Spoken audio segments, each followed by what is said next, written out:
Hi friends, அனைவருக்கும் வணக்கம். நீங்கள் இப்போ பார்த்துக்கிட்டு இருக்க செடி திப்பிலி. திப்பிலி ஒரு மருத்துவ குணம் வாய்ந்த காரமான இந்திய தாவரம். இது லாங் பெப்பர்னு சொல்லுவாங்க.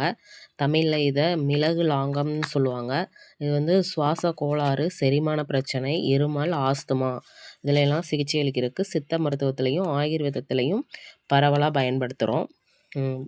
மேலும் திப்பிலி வந்து ரசம் போன்ற உணவு வகைகளிலும் சேர்க்கப்படுகின்றது. மூச்சுக்குழாய் அலர்ஜி, தொண்டை வலி, கபம், ஆஸ்துமா போன்ற பிரச்சனைகளுக்கு நிவாரணம் அளிக்கிறது. திப்பிலி வந்து செரிமானத்தை மேம்படுத்த உதவுகிறது. உடல் நலத்தை பாதுகாத்து நோய் எதிர்ப்பு சக்தியை அதிகரிக்குது. ரசம், பொடி போன்ற பல உணவு வகைகளில் காரம் மற்றும் மருத்துவ குணத்திற்காக நம்ம திப்பிலி வந்து சேர்க்கப்படுகிறது. அந்த திப்பிலியின் பழங்கள், அதோட வேர்கள் வந்து மருத்துவ குணத்துக்கு தான் பயன்படுத்துகிறாங்க. கருமிளகில் உள்ளது போலவே திப்பிலியிலும் ஒரு காரமூட்டும் மூலக்கூறு வந்து இருக்கிறது. பேர் வந்து பிப்பரைன் அப்படின்னு சொல்லுவாங்க. தேங்க்யூ.